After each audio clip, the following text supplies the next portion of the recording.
Bonjour à tous, j'espère que vous allez bien. On se porte bien. Amen. Si je te porte bien, dis Amen. Et puis tu peux claquer les doigts comme ça.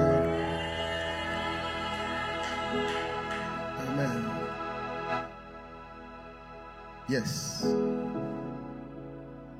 Le thème d'aujourd'hui, c'est une question d'héritage. Est-ce que quelqu'un peut dire avec moi, c'est une question d'héritage? Dis-le bien, c'est une question d'héritage. Est-ce qu'il y a un héritier ici? Est-ce que... Ouais. Un héritier, c'est quelqu'un qui ne travaille pas, mais qui bénéficie d'eux. Donc c'est une grâce, en réalité, d'être héritier. Amen. Donc si tu es un héritier, dis bien avec moi. C'est une question d'héritage. Amen. J'ai le privilège, j'ai l'honneur, en tout cas, encore une fois, de me tenir devant vous, bien évidemment, afin de partager avec vous la parole. Et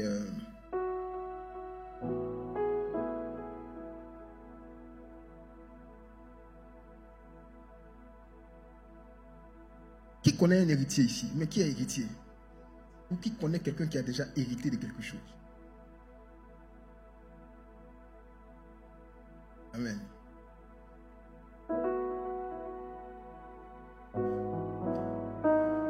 Lorsque la Bible parle de l'héritage, bon, je ne vais pas parler de la Bible d'abord, je vais parler selon les humains. Lorsqu'on parle d'héritage, à quoi est-ce qu'on pense généralement? À l'argent. Qui a dit là? Ok. À la mort, ok. Les biens, ok. On pense à l'argent, à la mort, à des biens. Bon, des biens, ça englobe un peu tout, hein. L'argent, des voitures, hein, des maisons, des terrains, plantations. Seigneur, pourquoi on n'a pas eu héritage plantation? Bon, on ne sait jamais. Héritage plantation. Ouais. Donc, le Larousse définit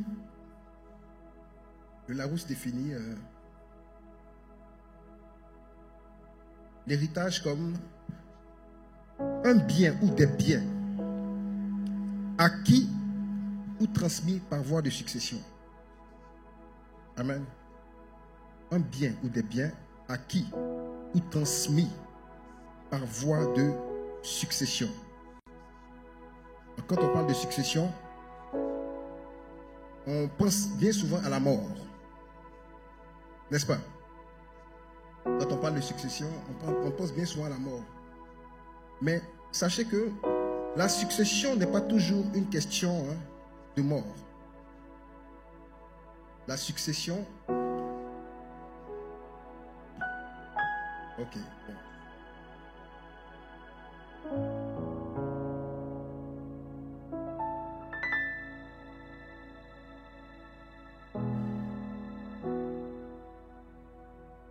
Amen.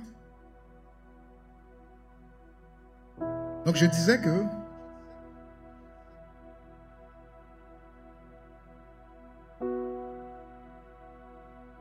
la succession,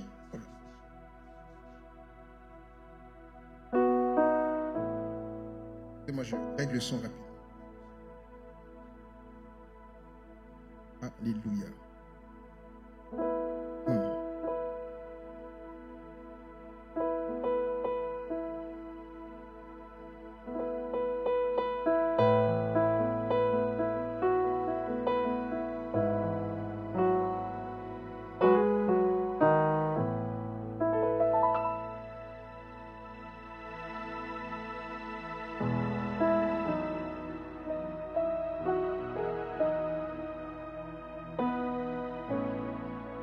Amen.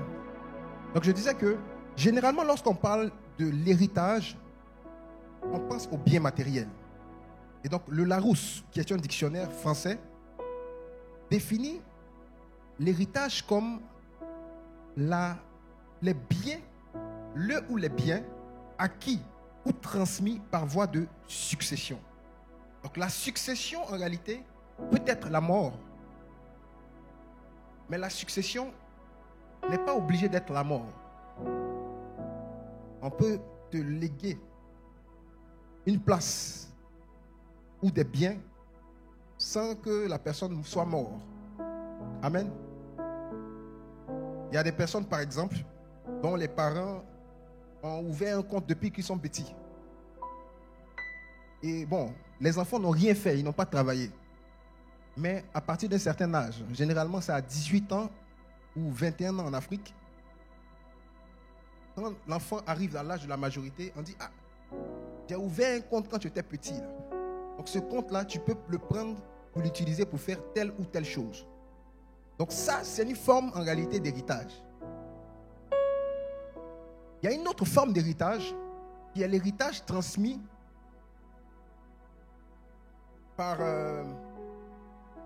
comme si je suis dans un domaine. Imaginons que je suis dans le domaine de la musique. Et dans le domaine de la musique, il y a des personnes qui ont naturellement travaillé avant moi. Il y a des personnes qui ont travaillé avant certaines personnes. Et ces personnes-là, quand elles partent à ce qu'on appelle la retraite musicale, elles laissent derrière elles un héritage. Et cet héritage-là n'est pas forcément de l'argent, ce n'est pas forcément un bien. Mais ça peut être en réalité un combat. Un combat pour que la musique, par exemple gospel, soit positionnée à un certain niveau. Donc toutes les autres personnes qui vont venir, en réalité, ne vont pas forcément souffrir des mêmes combats que les précurseurs ont souffert. Donc en réalité, l'héritage est comme une chose qui est laissée dans le but de faire bénéficier de quelque chose à quelqu'un sans que cette personne-là n'ait travaillé pour avoir cette chose-là. Donc moi, je peux travailler toute ma vie pour devenir riche afin que mes enfants ne naissent pas dans la pauvreté, par exemple. Amen.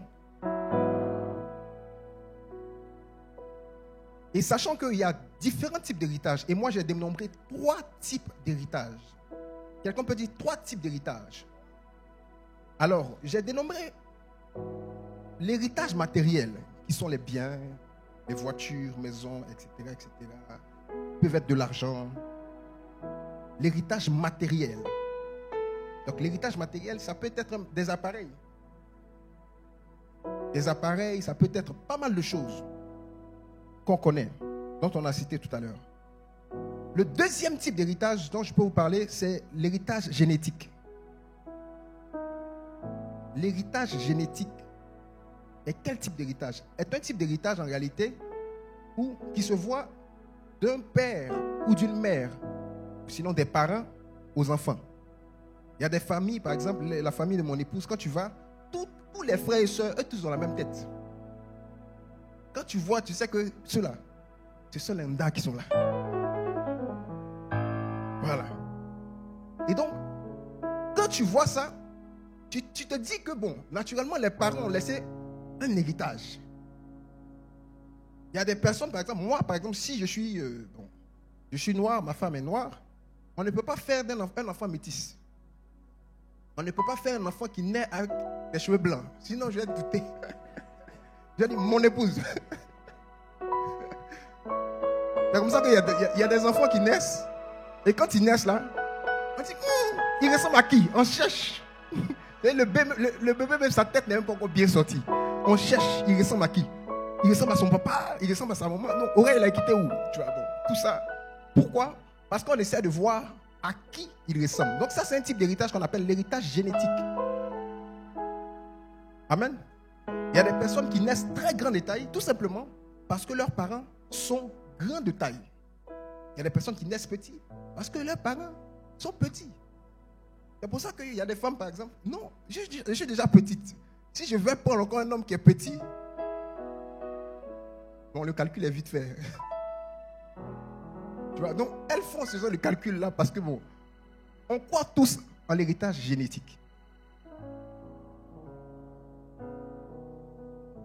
Et il y a un troisième type.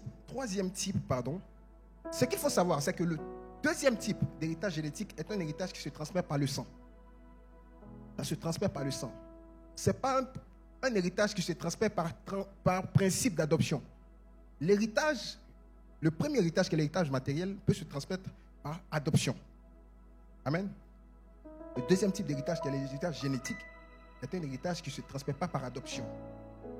En griffe, moi je crois en l'adoption. Voilà. Et le troisième type d'héritage, l'héritage spirituel.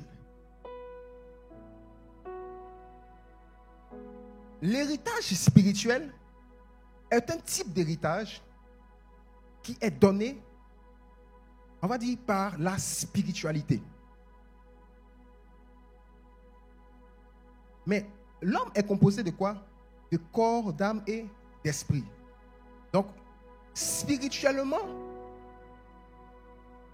on peut recevoir un héritage spirituel par les gènes. C'est comme ça qu'il y a d'autres personnes, il y a des personnes, par exemple, le parent a souffert pour se marier. Lui aussi, il va souffrir pour se marier. Dans la famille, on souffre pour enfanter. Elle aussi, elle souffre pour enfanter. Dans la famille, Joe, il y a beaucoup de sorcellerie, bon. Il y a beaucoup de choses. Il y a ce qu'on appelle les réclamations familiales. Et les réclamations familiales ne sont que ne sont que des héritages qui sont des héritages spirituels.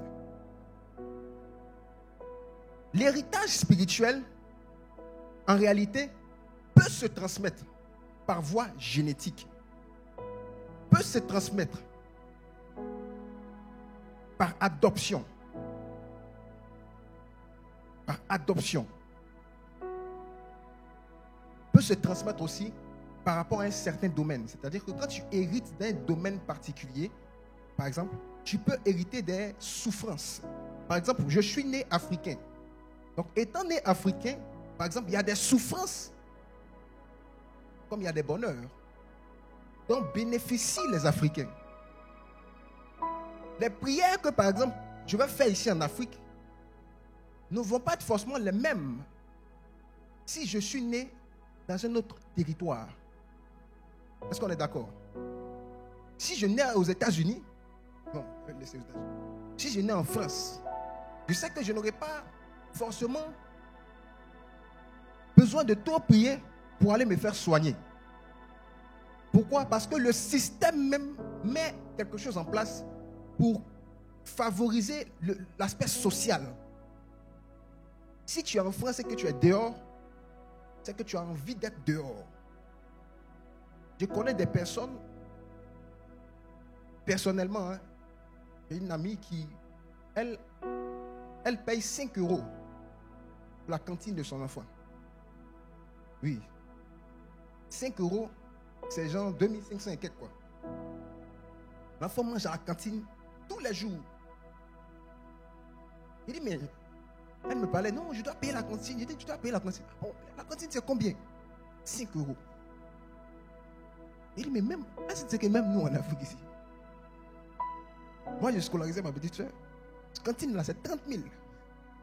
40 000. Ah. La cantine, c'est 30, 40 000. Pour que l'enfant mange à l'école. Et toi, tu me dis que ton enfant mange 5 €. 2500 francs. Genre, l'an de 2 pains brochettes. Un coup, les condiments dessus, pas à moi. Pourquoi elle bénéficie de cela? Tout simplement parce que elle hérite d'une nationalité et d'un pays qui lui donne en réalité ce privilège-là. Quelqu'un qui naît français et puis quelqu'un qui naît ivoirien n'ont pas les mêmes combats. Moi, j'ai prié combien de fois ici pour mon visa? Les jeunes et les prières. Les luttes. Poteau. Bon, après, Dieu a ouvert, mais c'était trop de poteaux. Dans le poteau, là, j'ai pleuré. Vous voyez, il y a trop de choses. Tout simplement parce que je voulais avoir la latitude de pouvoir voyager. L'une des choses qui bloque beaucoup les pays africains, je ne dis pas que c'est impossible de réussir en tant qu'Africain, mais sur l'échelle mondiale, une des choses qui bloque beaucoup les pays africains, sinon les Africains, c'est les aspects de visa.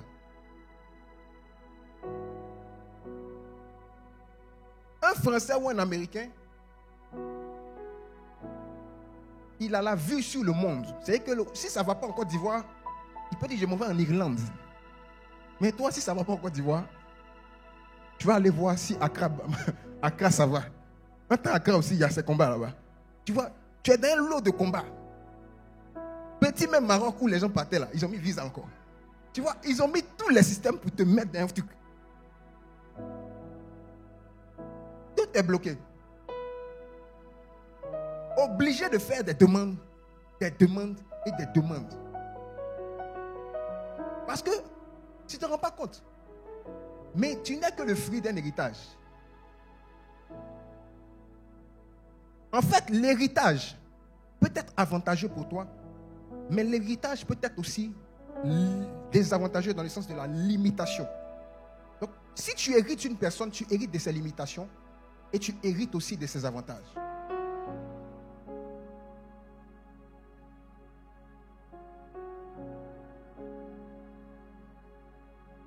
Tu hérites de ses limitations et tu hérites de ses avantages. Donc l'héritage spirituel, en tant qu'Africain, fait que, on va dire que tu es né dans une famille où ils ont adoré les esprits et des trucs. Et puis bon, voilà comment l'héritage spirituel fonctionne. Déjà, ce qu'il faut comprendre, c'est que le monde spirituel, aujourd'hui, ce que je suis venu bien développer, c'est l'héritage spirituel. Sachez que le monde spirituel est un monde d'héritage. Le monde spirituel est un monde d'héritage. C'est un monde dont la position ne dépend pas de ce que tu fais ou de comment est-ce que tu te bats. Ça dépend de qui est-ce que tu hérites. Le monde spirituel dépend de qui est-ce que tu hérites. Et donc ta position dans le monde spirituel n'est que le fruit de ton héritage. Je vais t'expliquer ça. Vous savez, on va prendre le livre de Romains 5, verset 12. Romains 5, verset 12.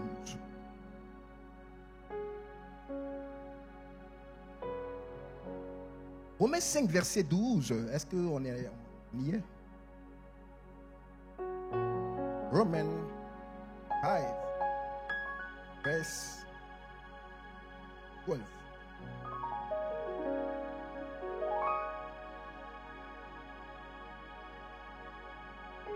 Romains 5, verset 12.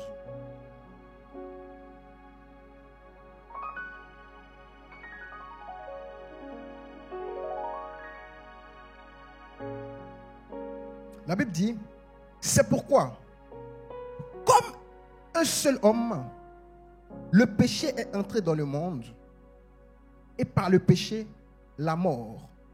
Et qu'ainsi la mort s'est étendue sur tous les hommes, parce que tous ont péché. Je reprends, la Bible dit, c'est pourquoi, comme un seul homme, le péché est entré dans le monde, et par le péché, la mort. Et qu'ainsi la mort s'est étendue sur tous les hommes parce que tous ont péché. Amen. Donc la Bible ici nous fait comprendre que le péché est entré par un seul homme. Le péché est rentré par une seule personne.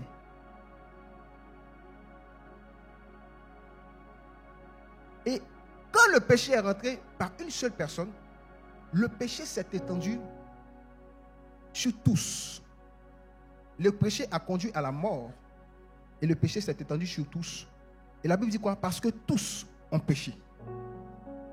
En fait, quand la Bible dit que tous ont péché, tous n'ont pas commis le péché. Un enfant qui naît ne naît pas forcément péché. Enfin, il ne naît pas forcément en train de commettre des actions bizarres. Il n'a même pas de pensée. Mais la Bible dit que quand il naît, en fait, il naît déjà pécheur. Et donc, le fait qu'il naisse pécheur, ça fait de lui quelqu'un qui a hérité de quelque chose. Donc, il n'a rien demandé et il est tout simplement né pécheur. Tout comme certaines personnes n'ont rien demandé et ils sont nés riches. Certaines personnes ici n'ont rien demandé, mais ils sont nés aussi dans une famille. C'est compliqué. Et c'est de cette même façon que lorsque l'on naît, on est pécheur. La Bible dit parce que tous ont péché. Donc, le péché qui a atteint toute la terre et qui a conduit à ce qu'on appelle la mort, qui a conduit à ce qu'on appelle les malédictions. Parce que sachez que la Bible dit le salaire du péché, c'est la mort. Les malédictions dont on parle, il y a un jour où Dieu a maudit, il a dit que les malédictions vont s'étendre sur 4-5 générations. Donc, les malédictions, imagine que dans cette génération, telle personne fait un péché et ça s'étend sur 4 générations. Sachant que chaque génération, il y a au moins un abominateur ou un pécheur. Donc, on n'a même pas besoin d'arriver même en réalité dans la 4e que ça se renouvelle. On n'est pas obligé d'arriver dans les 4 générations. C'est fait. Le contrat est renouvelé. Donc si le contrat est renouvelé, cela veut dire que tu n'as rien fait. Peut-être que toi tu es bon.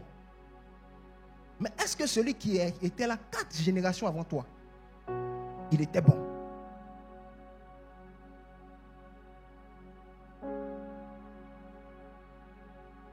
Et sachez une chose, c'est que le péché, en réalité, n'est pas une action.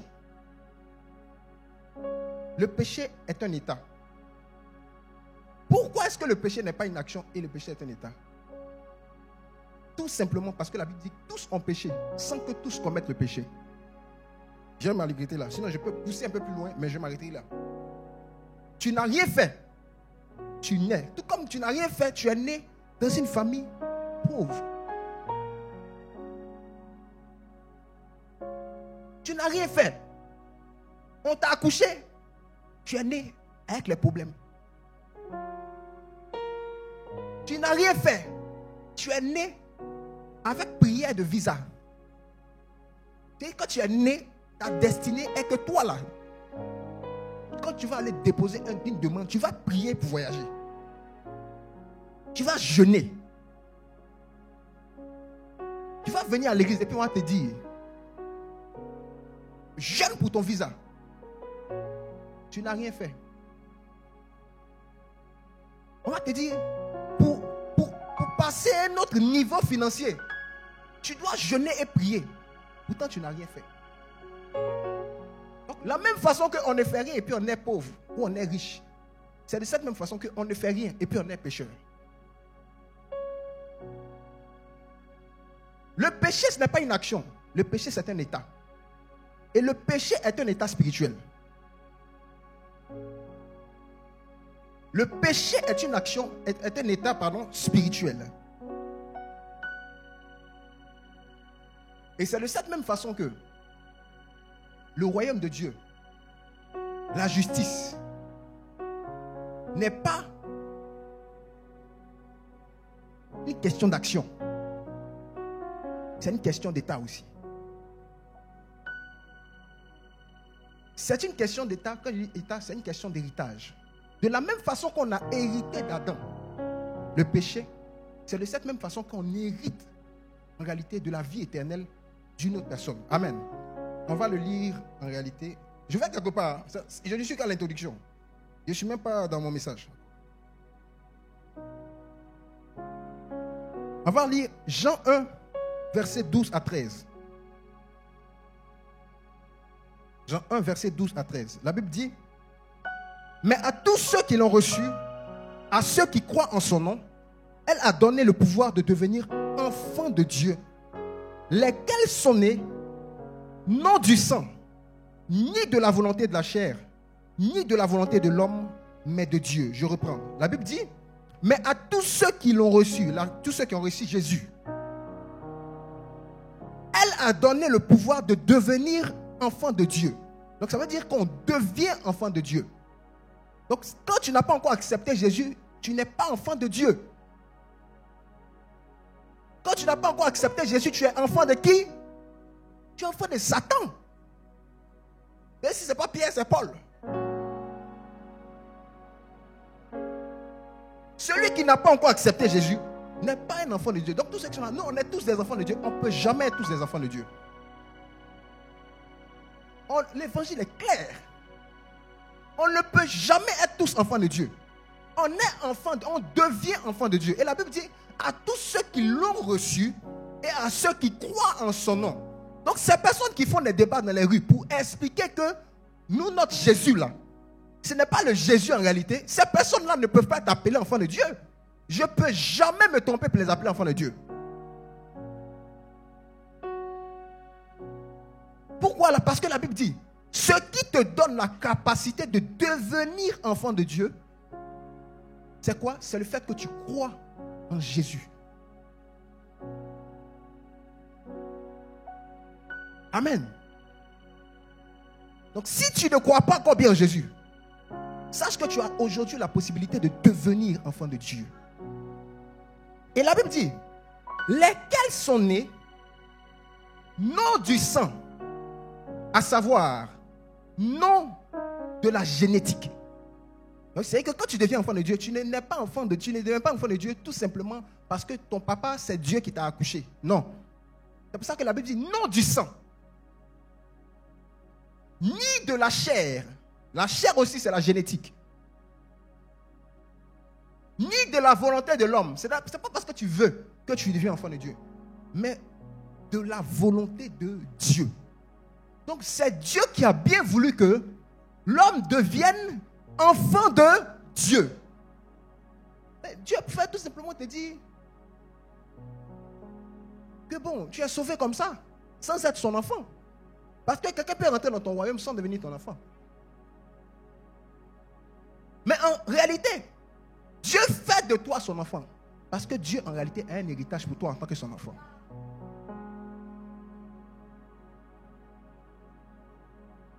En fait, si Dieu peut te sauver. S'il y a une guerre et que j'ai des animaux et que j'ai des trucs, je prends mon chien et mon verre. Mon chien est sauvé. Mais le jour où je m'en vais, je ne peux pas donner mon héritage à mon chien. Tu peux vivre même dans la maison d'une personne qui t'héberge. Vivre avec la personne toute ta vie. Mais la personne là, elle ne te considère pas comme son enfant. Le jour où elle part, elle ne va pas te laisser une part de son héritage. Pourquoi? Parce que tu n'es pas enfant. Sauf si cette personne-là procède par ce qu'on appelle la loi de l'adoption. Dans la loi de l'adoption, te donne la possibilité de devenir enfant de Dieu. Et il y a un passage qui dit que nous sommes enfants de Dieu en réalité par adoption. On va lire Romains 8, verset 17. Romains 8, verset 17. La Bible dit, or, si nous sommes enfants, nous sommes aussi héritiers. Héritiers de Dieu et co-héritiers de Christ. Si toutefois nous souffrons avec lui, afin d'être glorifiés avec lui. Donc la Bible est en train de te faire comprendre que si tu es enfant, si tu as cru en la parole de Dieu, qui dit que Jésus-Christ en réalité est Seigneur et qu'il est mort pour se sacrifier pour tes péchés et que tu crois en son nom, tu deviens enfant de Dieu. Maintenant, quand tu deviens enfant de Dieu, ça ne se limite pas à ça. Si tu es enfant, alors tu es héritier. Et tu es co-héritier avec Christ. Maintenant, en tant qu'héritier, quel type d'héritage devons-nous bénéficier? Parce que, croyez-moi, il y a comme ça des gens en Afrique, ou même, je ne sais pas ailleurs. En tout cas, moi, les réalités africaines, je connais. Quand tu nais en Afrique, bon, c'est quoi l'Afrique? L'Afrique est un continent béni au nom de Jésus. Mais je suis africain, donc je vois un peu. L'enfant est là. On dit son papa a a beaucoup d'argent. Mais il n'est pas au courant que papa a laissé 2 maisons à Logoualé. Donc il y a un oncle qui habite là-bas et qui gère le bien. Maintenant, l'enfant qui ne sait pas que son père a construit à Logoualé, il est là. Et puis, il se débrouille, il se débat dans la vie pour chercher même un toit où dormir. Tout simplement parce qu'il est ignorant du type d'héritage duquel il bénéficie. Et c'est comme ça que nous, en tant que chrétiens, parfois, on souffre parce qu'on ne sait pas de quoi on a hérité en tant qu'enfant de Dieu. Ouais. En tant qu'enfant de Dieu, on ne sait pas. C'est comme si on vit comme ça, on dit un enfant de Dieu. Oh non, nous sommes des enfants de Dieu et tout. Notre héritage là, on s'en fout de ça.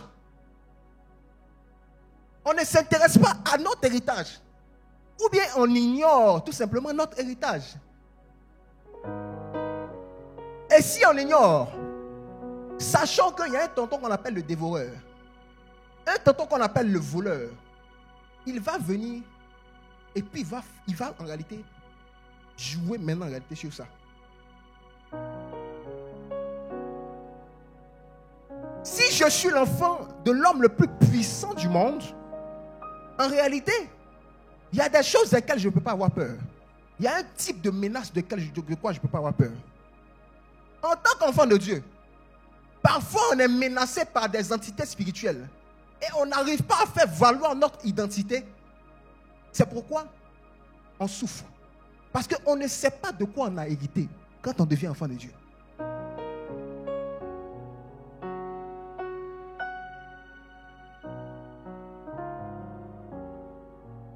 Et laissez-moi vous dire, le premier type d'héritage que le Seigneur nous donne, c'est d'abord son identité, sa nature.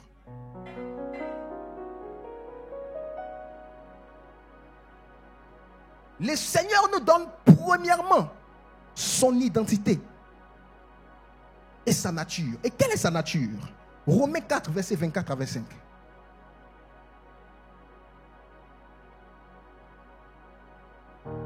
Romains 4, versets 24 à 25. La Bible dit, c'est encore à cause de nous à qui cela sera imputé, à nous qui croyons en celui qui a ressuscité des morts, Jésus notre Seigneur, lequel a été livré pour nos offenses et est ressuscité pour notre justification. La première nature que le Seigneur nous donne, c'est la justice. Le Seigneur nous justifie. Il nous rend justes.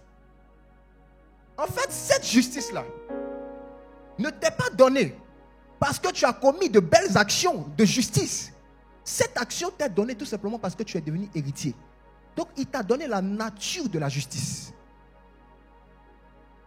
Il te donne la nature de la justice.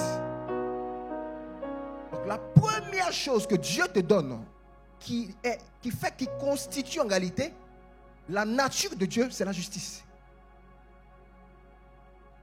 La justice fait quoi? Parle contre tes offenses.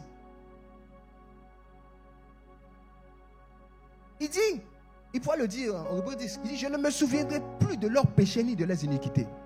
Tu sais, parfois on vit ici et on vit dans une forme de, un coup on est juste, un coup on est plus juste, un coup on est juste, un coup on est plus juste. Tout simplement parce que on est tombé.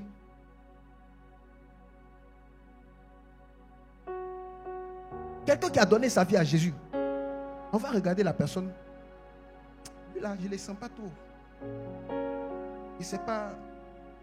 Il est encore dans le péché. Tu vois? Le fait que tu le dises. Je suis d'accord qu'on puisse parfois vouloir que l'on manifeste la justice.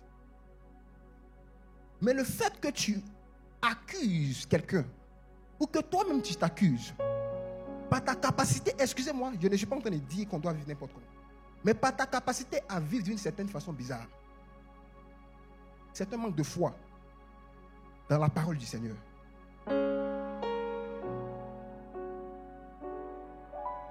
C'est un manque de foi. Parce que le sang de Jésus-Christ nous a justifiés. Et le sang ne nous a pas justifiés parce que nous avons fait quelque chose. Il y a un passage qui dit que c'est par la grâce que nous sommes sauvés, Éphésiens 2:8, par le moyen de la foi en Christ. Cela ne vient pas de nous, mais c'est un don de Dieu. Et la Bible dit, ce n'est point par les œuvres afin que personne ne se glorifie. Donc ce n'est pas par tes œuvres que tu es justifié. Ce n'est pas par tes œuvres que tu obtiens la nature de la justice. La nature de Dieu, là, ce n'est pas par tes œuvres. C'est parce que tu crois. C'est par le moyen de la foi. Le problème qui fait que tu n'arrives même pas à manifester la justice, c'est que tu t'appelles en fonction de ce que tu manifestes.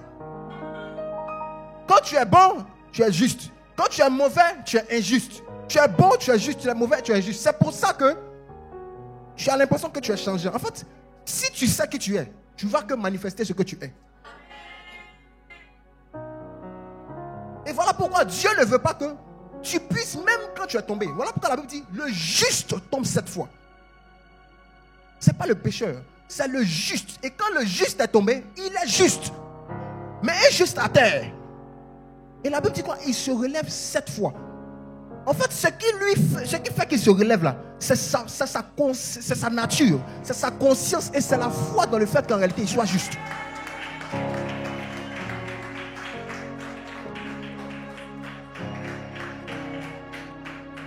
Mais le problème, c'est que tu qualifies ta justice par tes actions.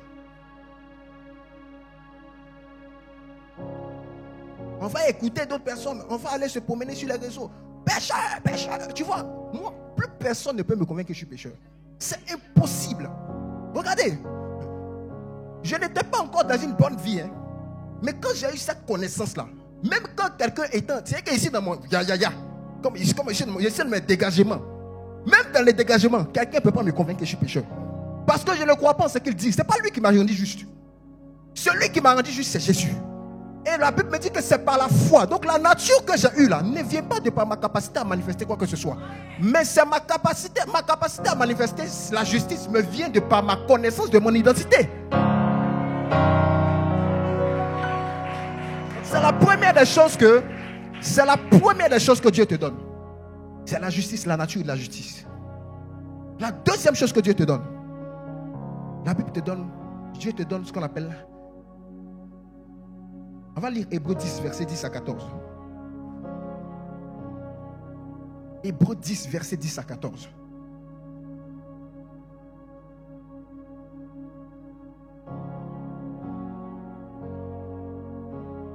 La Bible dit, en Hébreux 10, verset 10 à 14, c'est en vertu de cette volonté que nous sommes sanctifiés par l'offrande du corps de Jésus-Christ.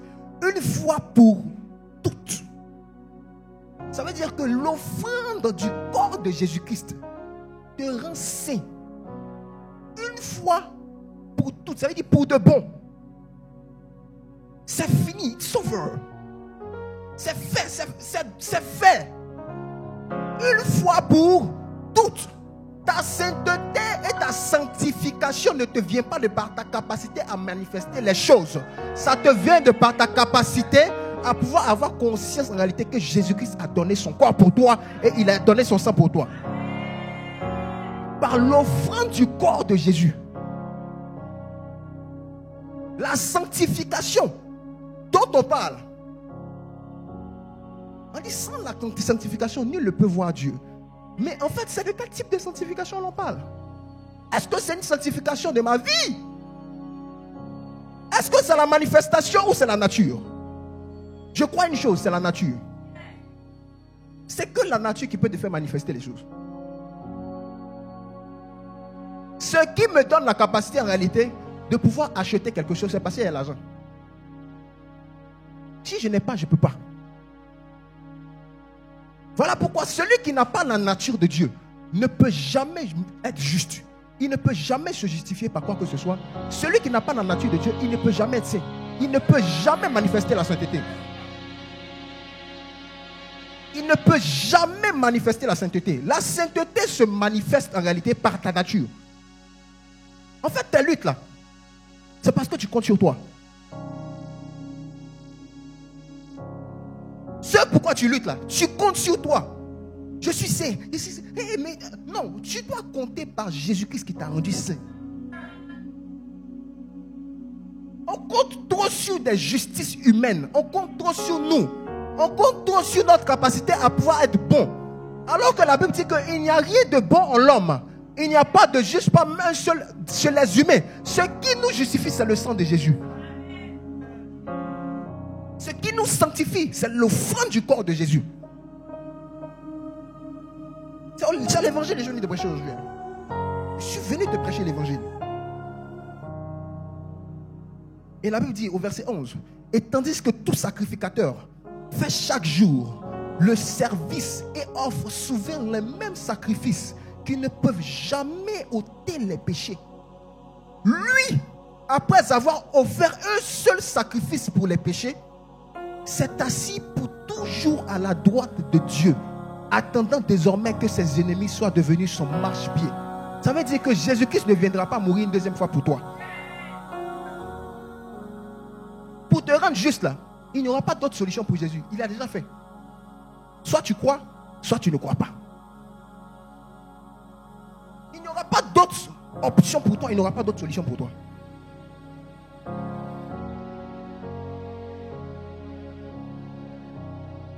Car, verset 14, par une seule offrande, vous allez remarquer une chose. La Bible parle de une seule fois, une seule offrande. C'est comme si en fait en réalité, il a fait ça une fois et puis il est parti. C'est une façon de signifier qu'il n'y a pas deux. Il n'y a pas deux chances. Il n'y a pas deux fois. Il ne va pas venir faire ça deux fois. Il est mort une fois. Donc quand tu tombes, tu te révèles, c'est dans une fois là. C'est dans une fois là. Car c'est par une seule offrande, il a amené à la perfection pour toujours ceux qui sont sanctifiés. L'autre chose que Dieu te donne, c'est ce qu'on appelle la perfection. Dieu te rend juste, il te rend saint et il te rend parfait en Jésus. Tu vois, la Bible dit, non, on tend vers la perfection. Les amis, on ne tend pas vers la perfection. Je ne peux jamais tendre vers la perfection. Je suis parfait. En fait, je ne suis pas parfait par ma capacité à manifester la perfection. Non, non, je suis parfait parce que Christ m'a donné. C'est ma nature. Il m'a donné sa nature. Donc si je dis que je suis parfait, je ne le dis pas pour que toi tu vois des œuvres de perfection. Je le dis parce que je le suis. Et je le suis parce que j'ai la foi en Christ.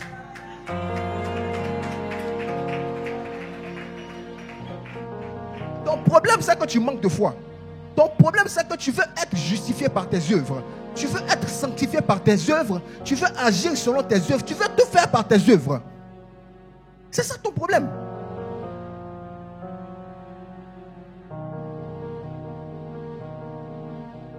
Donc le premier héritage de Dieu pour nous, c'est la nature de Dieu.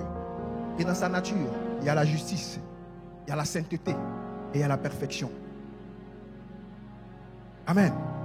Et tu es saint, tu es juste, tu es juste, tu es saint, tu es parfait, une bonne fois pour toutes. Si on te demande, est-ce que tu es pécheur? Jamais je ne suis pécheur. Non mais toi tu es fou, j'ai attrapé la main dans le sac. Oui. Je ne suis juste pas en train de manifester la nature. Sinon, je suis juste. Sinon, je suis déjà parfait. Oh. Et la déclaration de ce que tu fais va t'amener en réalité à manifester ta nature.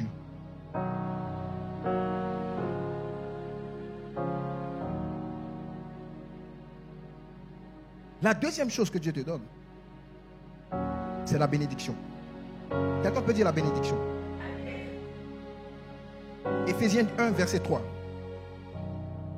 Éphésiens 1, verset 3. La Bible dit, béni soit Dieu, le Père de notre Seigneur Jésus-Christ, qui nous a bénis de toutes sortes de bénédictions spirituelles dans les lieux célestes en Christ. Sachant une chose, c'est que ce soit la bénédiction, la malédiction, le péché, la justice, tout est spirituel. Tout est un état, mais un état spirituel. Mais un état spirituel qui produit des fruits physiques. la Bible dit que nous sommes bénis de toutes sortes de bénédictions spirituelles dans les lieux célestes en Christ. Il y en a qui disent, mais on dit c'est spirituel. Mais si c'est spirituel, c'est que ça va se manifester.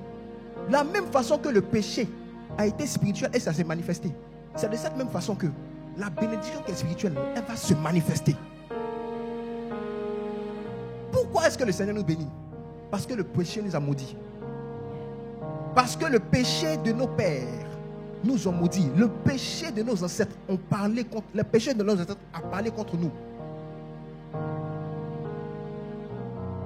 En fait, tu n'arrives pas à franchir certains paliers parce que tu étais maudit. Ouais. Parce que tu étais maudit. Regardez, une personne maudite ne peut jamais manifester la bénédiction. Même si elle manifeste les fruits, son état va toujours revenir. Sa nature reviendra toujours. Une personne qui est maudite, même si tu lui as donné 10 milliards, elle va redevenir pauvre.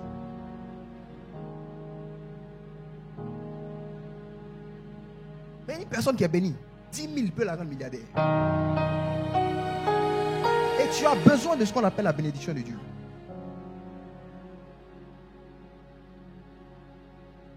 Les malédictions, quand on parle, on dit quelqu'un qui est maudit, est-ce que c'est écrit sur son front? Donc quelqu'un qui est béni là, ça ne doit pas être écrit sur mon front. C'est un jour, ça va se déclencher. Si on t'a maudit, ça peut ne pas être aujourd'hui, hein, mais ça peut être dans 10 ans. Tu vas voir ça. Voilà pourquoi tous ceux qui manifestent des semblants de bénédiction,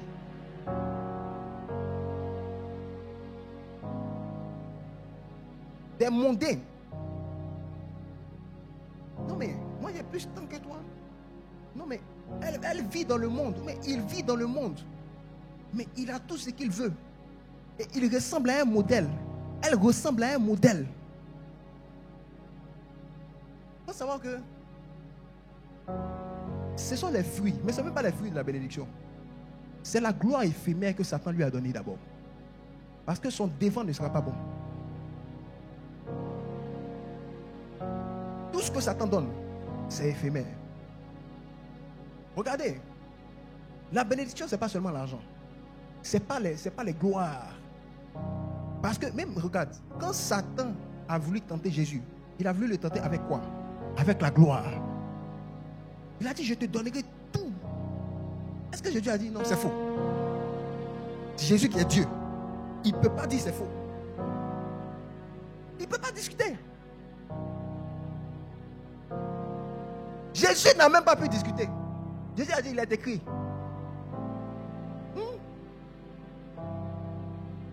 Pourquoi? Parce que c'est que le père du mensonge était en train de dire là. C'était pas si faux que ça. Ça lui a été donné. Satan a la possibilité de te donner de l'argent. Il peut te donner beaucoup d'argent. Lui, il veut que tu sois perdu. Il n'a aucun problème. Voilà pourquoi il a rendu riche beaucoup de gens pour qu'ils en eux, ils n'aient jamais envie de donner leur vie à Jésus. C'est pour ça qu'il te dit, souvent là, bénis Dieu pour ta galère, qui te rapproche de Dieu. Bénis Dieu pour ton gourmet, qui te rapproche de Dieu. Ah oui. Oui, bénis Dieu pour ça, mon ami. Bénis Dieu pour ça, parce que regarde, Dieu, son objectif, c'est que tu sois sauvé. C'est son premier objectif. Donc, toutes les choses qui vont t'empêcher en réalité de pouvoir être sauvé, excusez-moi, il faut balayer ça. C'est pourquoi il y a des personnes là qui sont capables de balayer des milliards. Ils sont capables d'abandonner certaines choses, tout simplement à cause de leur salut. Parce que je préfère, moi, avoir le salut qu'avoir des milliards. Ah oui. Je préfère.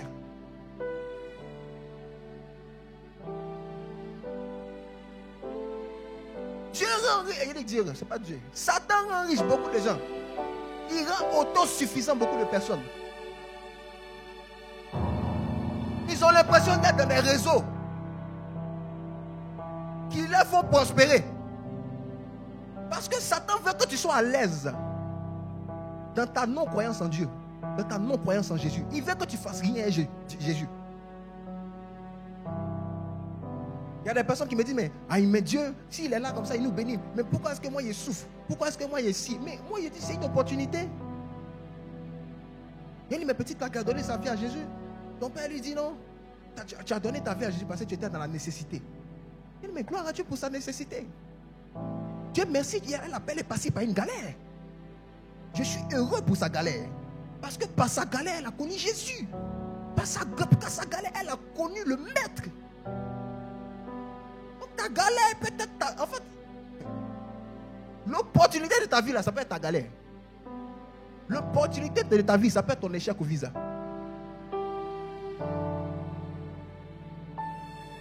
L'opportunité de ta vie, ça peut être ton échec à un examen.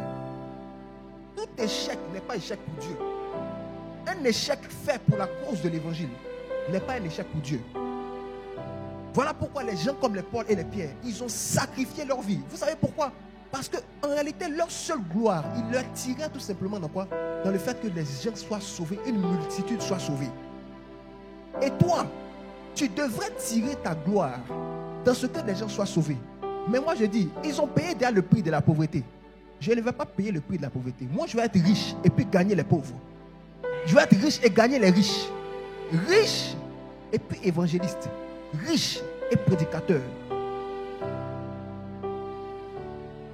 Est-ce que tu sais qu'il y a des personnes là, la prison est une bénédiction pour eux. Ils n'auraient pas connu la prison. Ils n'allaient jamais connaître Jésus.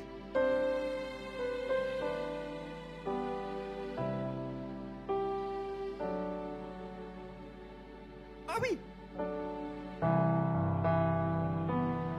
La Bible dit, vous êtes bénis de toutes sortes de bénédictions spirituelles. Donc ça veut dire que ton état a changé. Et donc, les galères de tes parents ne seront plus tes galères. Parce que tu n'es plus enfant de Marie-Thérèse. Tu es l'enfant en réalité de Jésus-Christ, de Dieu. Ta nature ayant changé, les malédictions qui parlaient contre toi hier ne peuvent plus jamais parler contre toi aujourd'hui. Voilà pourquoi aujourd'hui tu as la possibilité de te lever dans la prière et puis d'appeler à l'existence des choses qui n'existaient pas.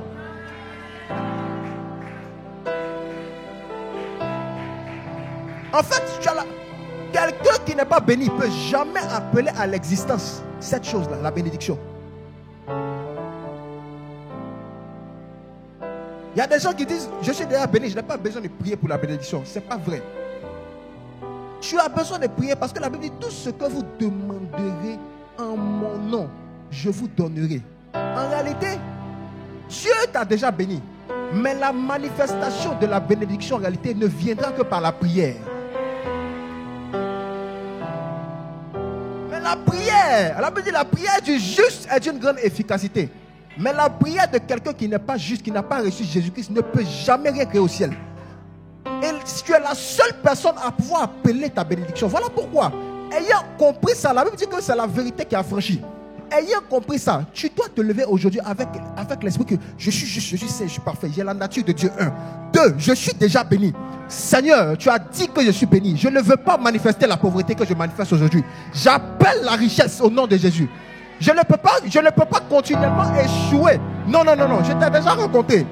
La galère là, si c'était pour faire que je te rencontre, je t'ai rencontré, Seigneur. Je suis en toi. Donne-moi maintenant les fruits de la richesse, de la bénédiction. Je ne peux pas continuer à manquer d'enfants. Je ne peux pas lutter pour le mariage.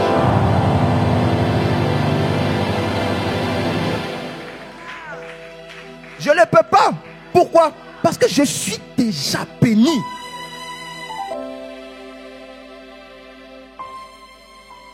Tu es béni.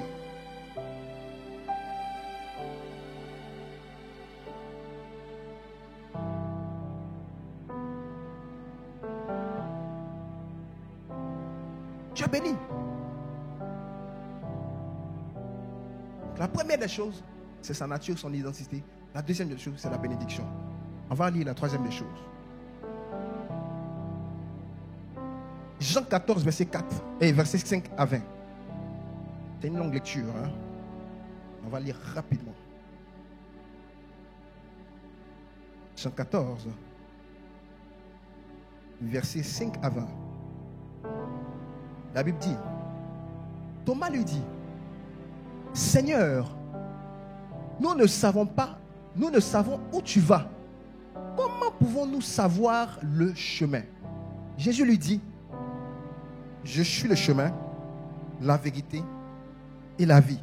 Nul ne vient au Père que par moi. Si vous me connaissez, si vous me connaissiez, vous connaîtriez aussi mon Père. Et dès maintenant, vous le connaissez et vous l'avez vu. Philippe lui dit, Seigneur, montre-nous le Père et cela suffit. Jésus lui dit, il y a si longtemps que je suis avec vous et tu ne m'as pas connu, Philippe.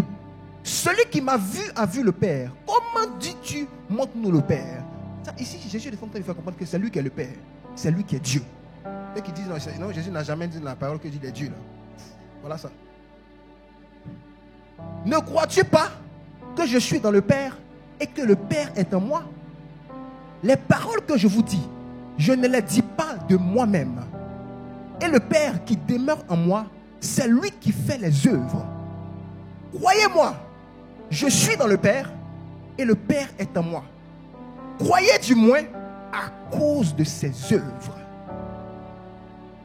En vérité, je vous le dis, celui qui croit en moi fera aussi les œuvres que je fais et il en fera de plus grandes. Parce que je m'en vais au Père. Il dit quoi? Parce que je m'en vais au Père. Donc celui qui croit en moi fera les œuvres que je fais et il en fera de plus grandes. Et tout ce que vous demanderez en mon nom, je le ferai afin que le Père soit glorifié dans le Fils. Si vous demandez quelque chose en mon nom, je le ferai. Si vous m'aimez, gardez mes commandements. Et moi, je prierai le Père et il vous donnera un autre consolateur afin qu'il demeure éternellement avec vous. L'Esprit de vérité que le monde ne peut recevoir parce qu'il ne le voit point et ne le connaît point. Mais vous le connaissez. Car il demeure en vous et il sera avec vous. Je ne vous laisserai pas orphelin, je viendrai à vous. Encore un peu de temps et le monde ne me verra plus. Mais vous me verrez. Car je vis et vous aussi, vous vivrez aussi. En ce jour-là, vous connaîtrez que je suis dans mon Père et que vous êtes en moi et que je suis en vous. L'héritage que le Seigneur nous donne, c'est le Saint-Esprit.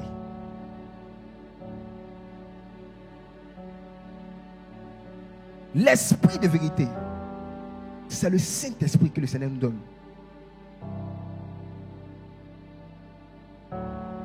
Il a dit, vous connaîtriez les choses de Dieu. Afin de connaître les choses de Dieu. Là, il y a un passage qui dit, nul ne connaît les choses de Dieu si ce n'est l'Esprit de Dieu.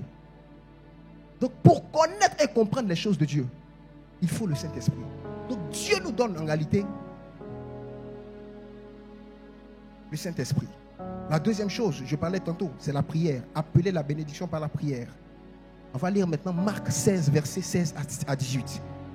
Celui qui croira et qui sera baptisé sera sauvé. Mais celui qui ne croira pas sera condamné. Et voici ce qu'il va dire. Voici les miracles qui accompagneront ceux qui auront cru. En mon nom, ils chasseront les démons. Ils parleront de nouvelles langues. Ils saisiront des serpents. S'ils boivent quelques breuvages mortels, ils ne leur feront point de mal. Ils imposeront les mains aux malades et les malades seront guéris. L'héritage que le Seigneur te donne, ce sont les signes et les miracles. Vous savez, une vie chrétienne sans signes et miracles est une vie chrétienne malheureuse. Fade. Une vie chrétienne que tu vis, parce qu'il n'a pas laissé l'argent. Il est parti là. Il n'a pas laissé l'argent. C'est la puissance que Dieu a laissée. Jésus a laissé Il dit, je ne vous laisserai pas orphelin, je vous donnerai le Saint-Esprit. Il pourrait dire, bon, tenez un peu l'argent, tenez des maisons, tenez des biens. Non, non, non. Et puis maintenant, il dit, voici les miracles qui accompagneront ceux qui auront cru. Les amis, il est bien dommage que parfois l'on cherche des maisons, des voitures, des voyages et qu'on ne recherche pas la puissance.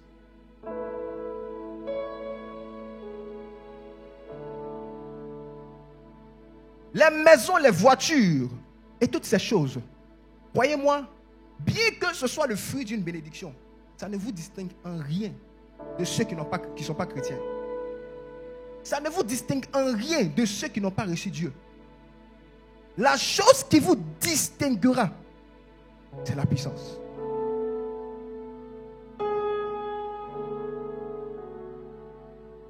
Ce qui fait la différence entre un chanteur et un chanteur ou une chanteuse, c'est l'onction.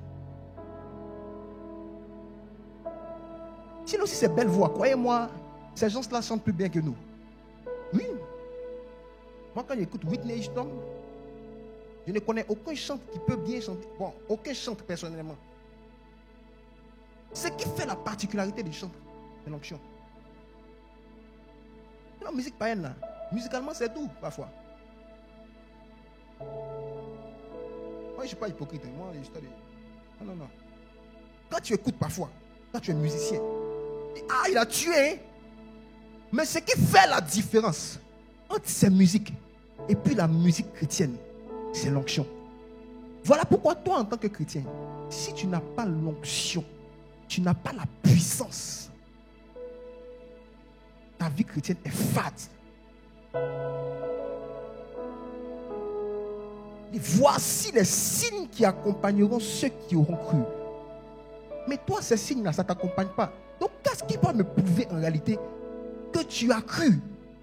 Parce qu'il dit, quand il dit, voici les signes qui accompagneront ceux qui auront cru. En mon nom, ils chasseront les malades. En mon nom, ils guériront les malades. Voilà. Il dit quoi? Les trucs seront chassés, les démons seront chassés. Vous parlerez de nouvelles langues. Tu ne parles pas en langue. Tu ne chasses pas de démons. Rien de ce qui concerne la puissance ne t'intéresse.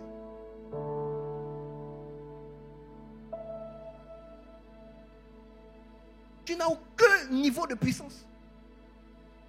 Et la puissance ne t'intéresse guère. Moi, c'est la parole qui m'intéresse. Je veux lire, je veux comprendre la parole. Tu vois, la parole là, moi, il y a des remarques. Tu ne peux pas mieux comprendre la parole que Satan.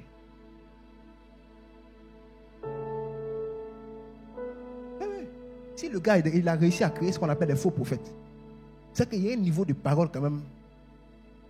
Il a un certain niveau. Ce qui va faire ta différence dans cette génération, c'est la puissance que tu manifesteras. Ton problème, tu es concentré sur tes maisons, tes marchés, tes voitures, tes ceci, tes cela. La puissance ne t'intéresse pas. Tu veux pas, toi, tu ne veux pas voir un fou dans la rue et puis avoir l'audace de prier pour ce fou. Moi, une des choses qui est ma prière en ce moment, je ne cherche plus l'argent. Hein. Moi, je vous dis la vérité. Je ne cherche plus l'argent. Ce que je recherche en ce moment, c'est la puissance.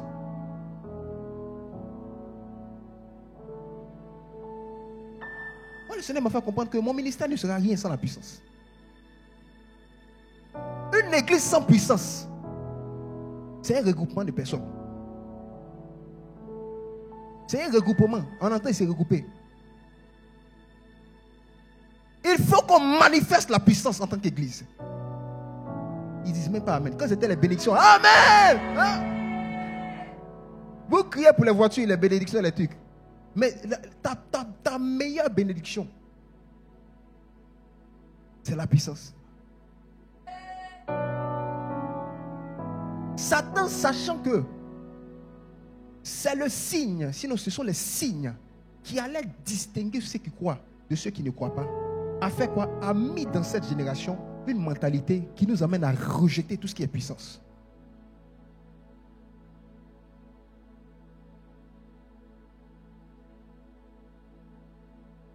On rejette tout ce qui est puissance. prophétie, rejette. Moi, j'ai beaucoup rejeté la puissance. Moi, il y en avait en horreur, ça. Oui. Moi, je vous dis la vérité. Moi, dès que tu es dans tes histoires où on fait tomber, je ne suis pas dedans. Les histoires où on va tout voir. En fait, je me rends compte que, avec du recul, ce qui a fait que j'ai eu souvent du problème avec avec la prophétie en particulier, parce que j'avais peur, quelque part en moi, qu'on me dévoile.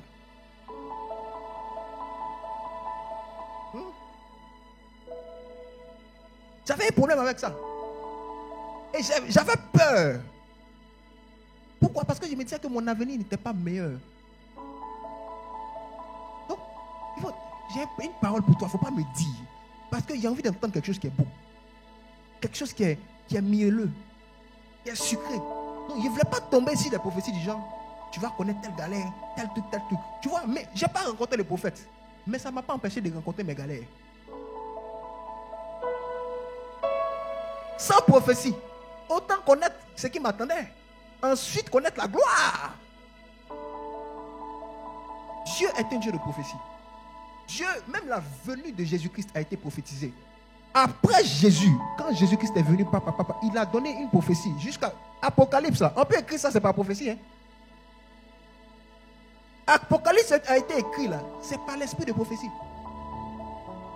Donc, ce qui fait qu'aujourd'hui, on se retrouve et puis on sait qu'on dirait qu'on a telle période, on a telle époque. C'est parce qu'il y a un esprit de prophétie qui a été déversé en réalité. Ça a été dit à Jean. Jean a manifesté la prophétie quand il écrivait en fait l'Apocalypse.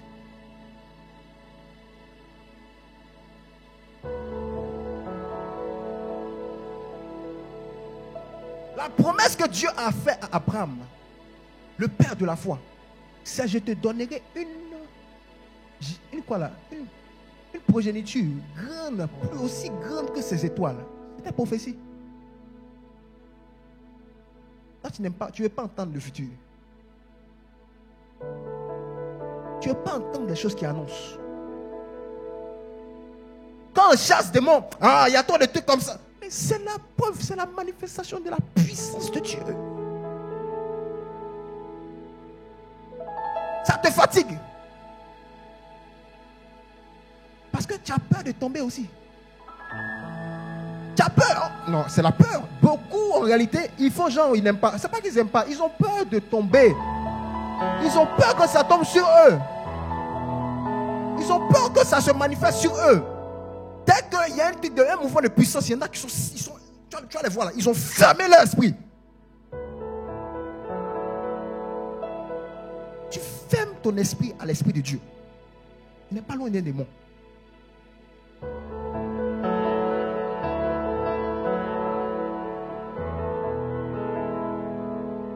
Si tu fermes ton esprit à l'esprit de Dieu, tu n'es pas loin des démons. Toi, tu es qui pour fermer l'esprit de Dieu? Tu fermes. Il ne faut pas que ça t'atteigne. Tu ne veux pas tomber sur l'onction. Tu ne veux pas que le Saint-Esprit te touche. Tu ne veux pas que le Saint-Esprit fasse ceci. Tu veux pas. En fait, tu as un problème avec toutes ces choses.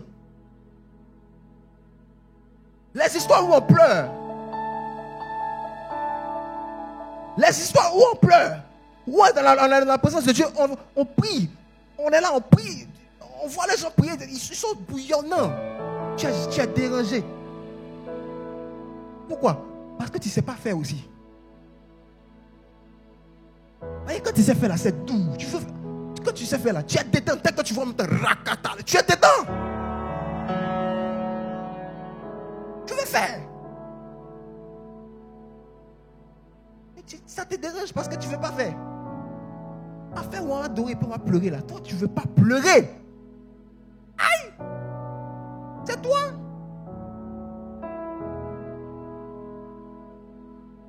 Tu ne peux pas pleurer. Tu n'es pas, en fait, tu es orgueilleux. Tu n'es pas humble.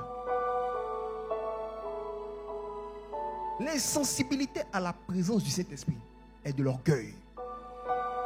Le père de l'orgueil, c'est Satan. Donc tu es en train de manifester une nature que tu n'as pas. Et quand ça se manifeste, lève-toi. Chasse cet esprit-là.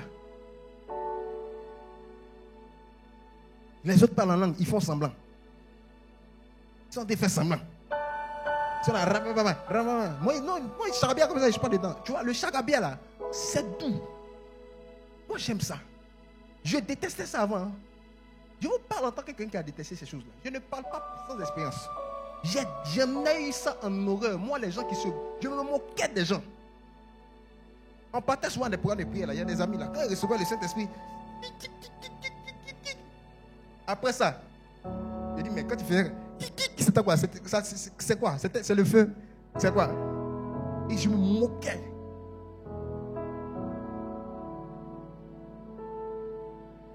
Plus je crois en ça,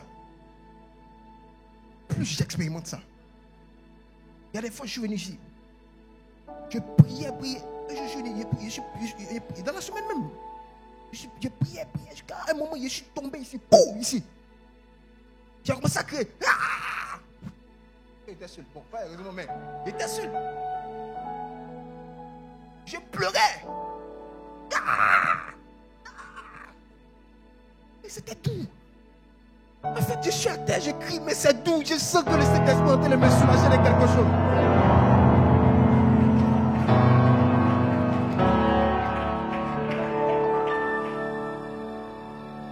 Et toi, un petit dépressif, viens tomber par l'onction. Le Saint-Esprit va enlever un peu de dépression chez toi. Toi, tu as me dit que c'est semblant. Tu vas rester dans ta dépression. Dieu n'a pas un autre moyen pour toi d'enlever, de décharger ton cœur que par la prière, par la présence de Dieu, par l'adoration. Il n'a pas de solution pour toi. Il n'y a que ça qu'il a comme solution pour toi. La présence de Dieu est bonne, c'est doux. C'est doux. C'est doux.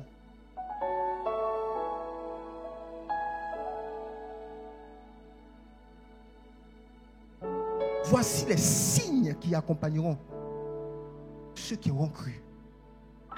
En fait, tu me laisses envie, tu me donnes envie de douter de ta croyance. Par ton scepticisme. Bon, comme ce n'est pas moi qui juge, il y a feuille. Mais les signes qui accompagneront ceux qui auront cru. Mais ces signes-là ont été manifestés pourquoi? Dans quel but?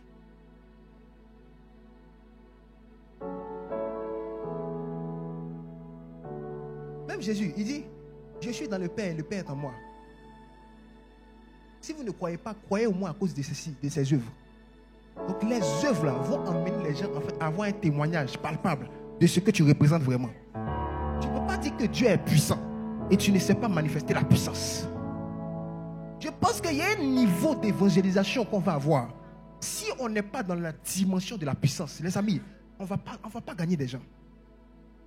Parce que celui que tu vas gagner là, peut-être il sait plus discuter que toi. Tu ne sais même pas parler. Tu ne sais même pas parler.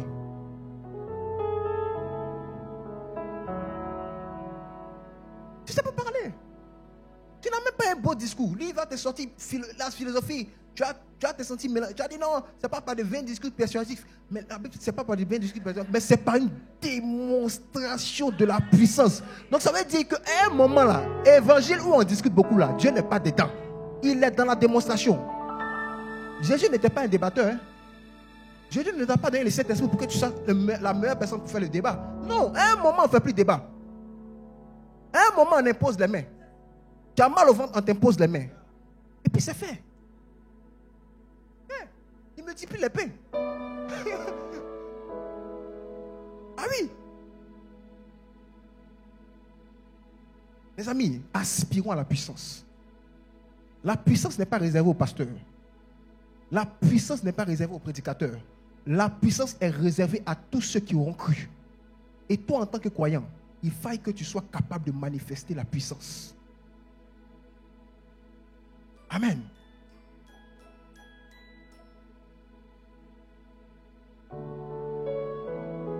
Ce qui va prouver, en réalité, que tu es un véritable héritier.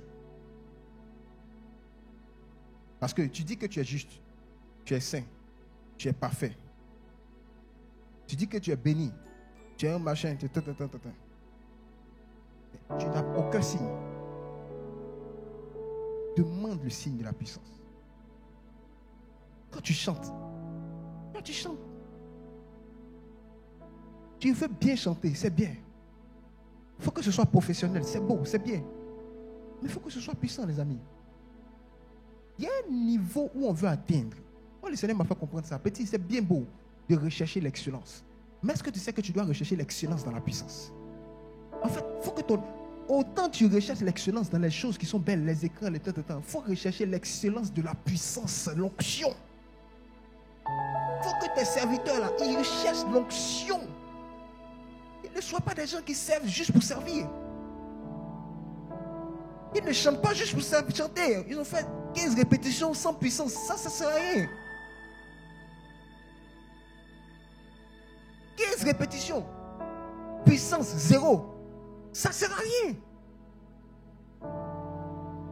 Je préfère puissance 1000. Répétition 0.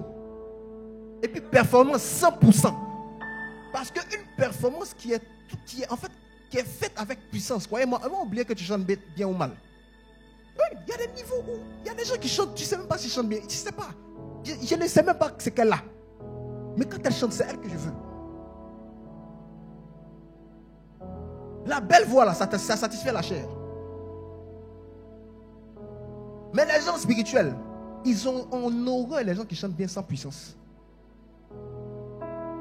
Tu sais, dans la belle voix là, moi quand il y a un temps, mon esprit de musicien est content. Hein? Mais mon esprit, parfois il y a des chants qui sont vides. Il n'y a pas que le chant. Même quand tu accueilles quelqu'un, tu es en bas, tu accueilles. Mais un accueil, tu peux être beau en apparence. Bonjour. Mais bonjour sans onction et sans puissance. Oui. Un bonjour sans onction et sans puissance. Un bonjour fade. Les amis, ne soyons pas des tombes blanchis. Soyons des personnes belles de l'extérieur et de l'intérieur.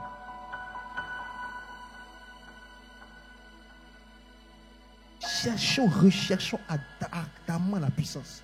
Regardez, la puissance va te donner un avantage. Là où est-ce que tu as les mêmes performances que tout le monde. Tu es dans un domaine. Tu as les mêmes performances que tout le monde. Ce qui va faire ta différence, c'est la puissance. Crois-moi, Dieu ne descendra pas pour toi. Non. Il a fini de faire, il est parti. Souvent là, Dieu va aller. Non, je vais faire entretien d'embauche. Ton entretien d'embauche là, tu t'en vas, c'est pour aller. Oui, voilà ce que je sais faire. Voilà ce que je sais faire. Voilà ce que je sais faire. Tu vois, si tu as un esprit de prophétie, tu as un don de guérison. Le Saint-Esprit peut faire que tu vas aller t'asseoir devant quelqu'un. La personne là, elle est malade. Et toi, tu sens que, par l'esprit de prophétie, tu sais que cette personne-là ne se sent pas bien.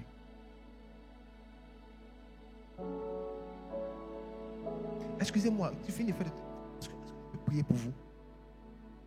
Est-ce que je sens telle chose, telle chose? Tu peux avoir le poste là comme ça.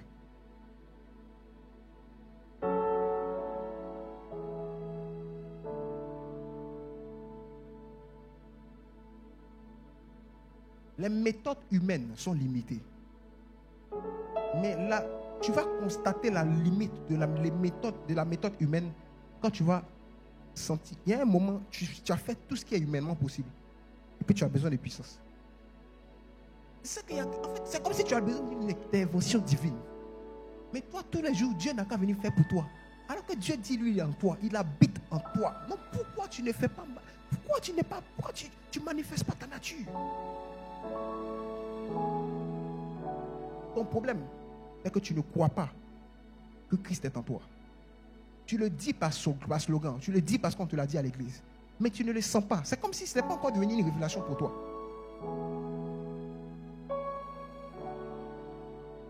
Tu n'es pas encore au niveau de la foi, tu es au niveau de l'information. La Bible dit, la foi vient de ce qu'on entend. Tu as entendu, mais ça n'a pas encore produit en toi la foi. Le jour que ça va produire la foi, tu vas constater une différence claire et nette. Amen.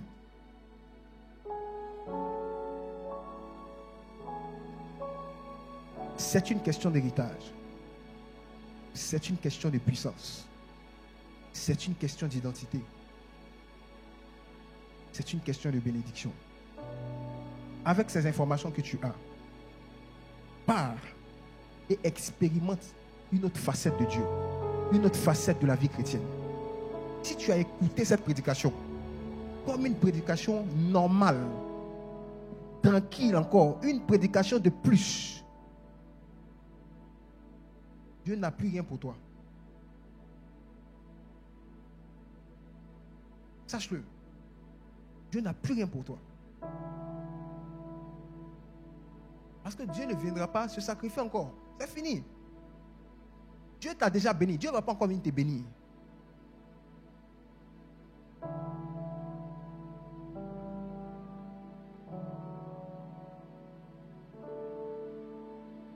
Est-ce qu'on peut se lever dans la prière?